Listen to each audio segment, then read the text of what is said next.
This is Tom from Numbers Game Lifestyle, and today we're going to be talking about guys that want to pursue the traditional Christian marriage.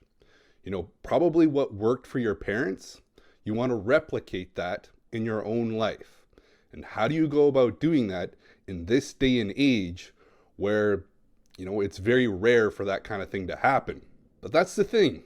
There is a lot of people in my life that have followed the traditional Christian marriage path and had it worked out for them. Okay, it worked for my parents. It's worked for my sister. It's worked for a lot of my childhood friends that have gone the traditional Christian marriage path. But there is a number of prerequisites that need to be in place in order for this to work, in order for this to have an increased odds of success. Okay, you just can't go in here willy-nilly. There's a lot of prerequisites that go into making these relationships last. For death do you part. What you want. You want to start a family and be together with the same woman for the rest of your life. That's the end goal of traditional Christian marriages.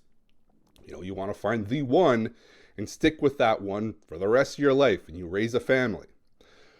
Okay, so with that said, when you pursue this relationship, the traditional Christian marriage, you have to play a very defensive strategy, okay? These relationships that I've seen work time and time again, all of these relationships had 5 prerequisites. And basically, it all boils down to limiting your exposure to the opposite sex. That means limiting your wife's exposure to other men and limiting your exposure to other women, okay? That's the name of the game. It's a very defensive strategy, and it has the highest odds of success. Because let's face it, when you're marrying with no prior experience, no prior dating experience, prior relationship experience, you're going to be very green. You're not going to know how to keep women attractive till the end of time, lusting after you. Your behavior is going to be very, needy and clingy, and there's nothing wrong with that. You can make that work, provided that you follow a very defensive strategy in which you limit her exposure to men and you limit your exposure to other women. Okay, so let's go into the prerequisites of this very defensive strategy that increases your odds of success in the traditional Christian marriage. Prerequisite number 1, you are going to live in a very small town. The smaller the town, the better. Okay, the more country bumpkin town, the better, because it's going to limit her options for other men, and it's going to limit your options for other women. Okay, and the less options people have, it's very easy for them to make decisions and stick with that decision. You're like, I got no other options. I'm going to stick with the one that I have. And that is exactly what's going to happen when you move to a small town. So if you don't already live in a small town, when you get married, move to a small country bumpkin town where there's not going to be a lot of high quality men trying to nab your wife, okay? She's not going to be around a lot of high quality men. That increases your odds of success dramatically. In fact, all the families, all the generations that I've seen make this traditional Christian marriage work, despite the guys not having very much experience dealing with women, they were all in small bumpkin towns that didn't have very much competition for men. So it was very easy for them. They didn't have to know how to game women, how to keep women lusting after them till the day they die. No, they were very, run-of-the-mill guys that were just in an environment with very little male competition. And that is exactly what you want. You want a small, rural town. I would say probably the town that I grew up in was probably 85,000 to 100,000. That's probably pretty good. And the town is very spread out. So it's not a lot of people congregating downtown. It's very difficult for people to be around each other. That is ideal. You want this woman in the countryside with very few other men around. Okay, that is ideal. This is what makes long-term traditional Christian marriages work, because there's not a lot of competition. You don't have to worry about guys stealing your woman when you're in a small bumpkin town, okay? So yes, move to a small bumpkin town and stay there. Raise your family there. The next prerequisite in this small bumpkin town, you're going to go after women that are very young, okay? And all the relationships that I've seen work in the traditional Christian marriage, the woman marries her first date. She marries the first guy that she seriously dates. So often the woman is, 18, early 20s, and she's getting married to the first guy she dates. So you're going to have to get them young, okay? Ideally, you want this girl a virgin. That's traditional Christian marriage, is the woman is going to be a virgin. It's not so much a big a deal if you're not a virgin as a man. A woman's not really going to care. I don't care what woman it is. They're really not going to care. Because you're getting married very young as a man, probably mid-20s, early 20s, because let's face it, you're not having sex before marriage, so you're going to marry very young in these traditional Christian marriages. That is always the case. The guys marry young, the women marry young. Okay?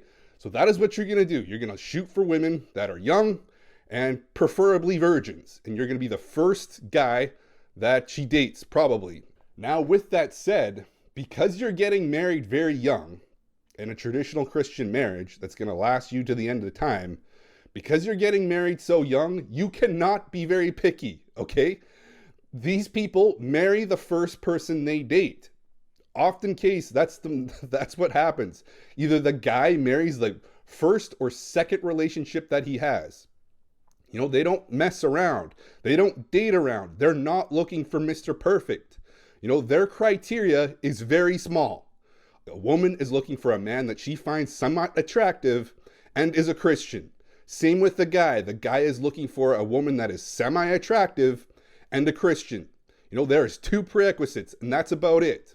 Like, the woman is not looking for Mr. Perfect, and the man sure as hell isn't looking for Mrs. Perfect. It's basically, she's young, she's a Christian, and I find her somewhat attractive, okay? That is the extent of their criteria, which is why they marry so quickly, okay? They don't have a laundry list of the perfect mate for them. It is very, okay, they meet the criteria, the two criteria, and I'm going for it. We're getting married, we're going to start a family, and we're going to be together for the rest of our life. No other options. They're not going to play the field. They're not going to date around. They're not going to have a bunch of sexual experience before they, really commit to a relationship and eventually get married. Okay, this is what works. It works for them. This is the name of the game. You cannot be very picky in this situation because you are going to marry very young, and you're often going to be marrying the first person that you date. This is how I've seen it work time and time again in my hometown community. My parents, my sister, my hometown friends, they all follow the same path. The next prerequisite is you're going to have kids very early. You're not going to wait around. You're not going to wait around till 30 to start having kids or past 30. No, you are going to start very young.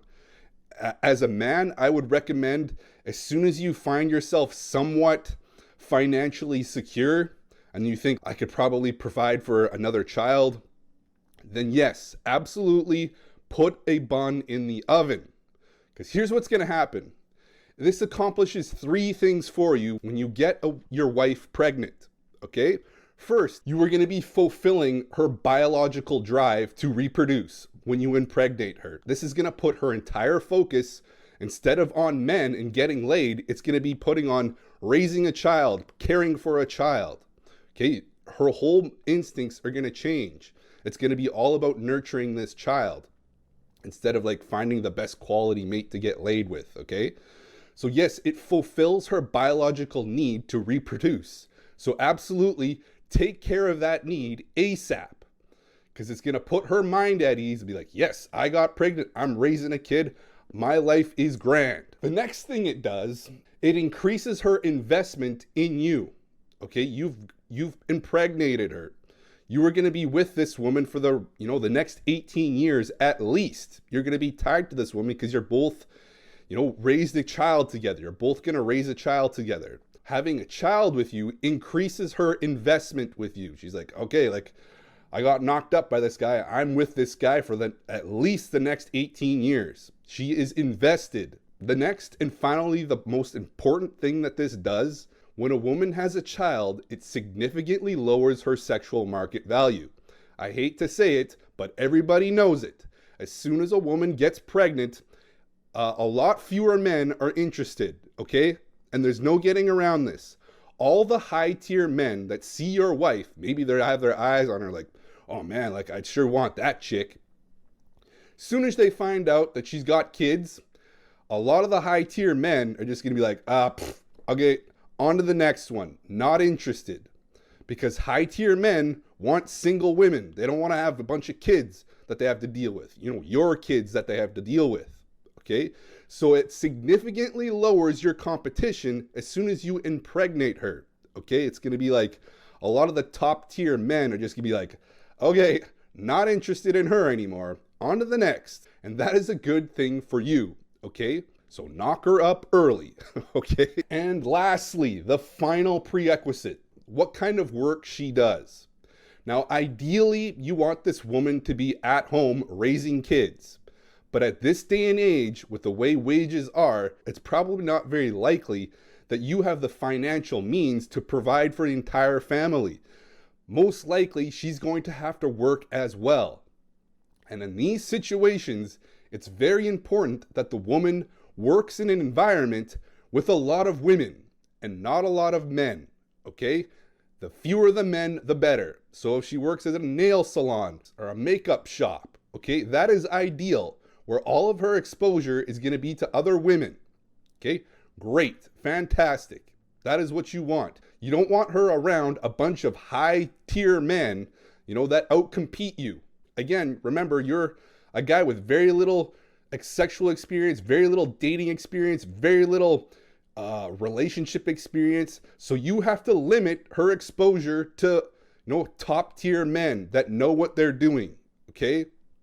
Because you will lose to these guys in a lot of situations if they're around them enough. Okay? I don't care how, you know, amazing this woman is. If she's around a lot of like high status, a lot of high tier men, there's a good chance her mind will start playing around and be like, like, maybe I settled too early. Maybe I could have done a lot better. Okay?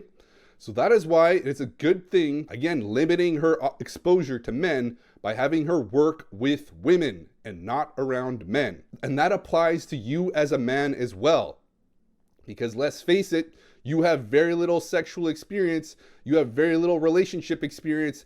If you put yourself in an environment where you're around a lot of women in the work environment, the chances of you cheating, chances of you trying to be like, oh man, like I finally get the chance to get laid again with a new hot piece of tail, are pretty high if you work in an environment where you're around a lot of attractive young women.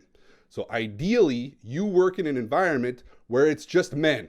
Okay, it shouldn't be that difficult. The majority of jobs that men work are with other men doing manly things, okay?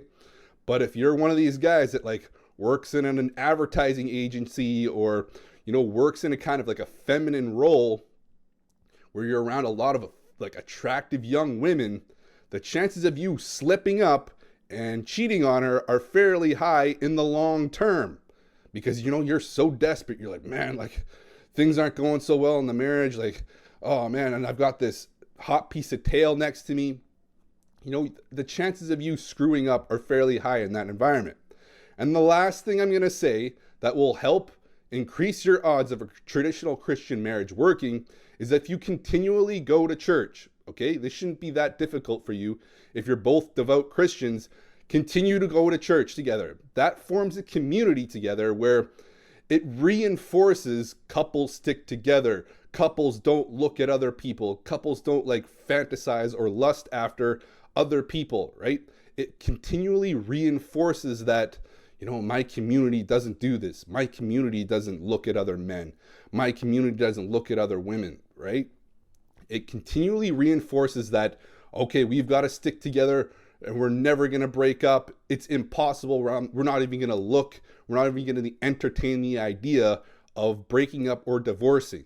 Okay, so that helps in the long term, continually going week after week. That community continually reinforces that, you know, we stick together through thick and thin, and there's no point in, you know, looking and considering other options. So that is a very good thing for your long-term health.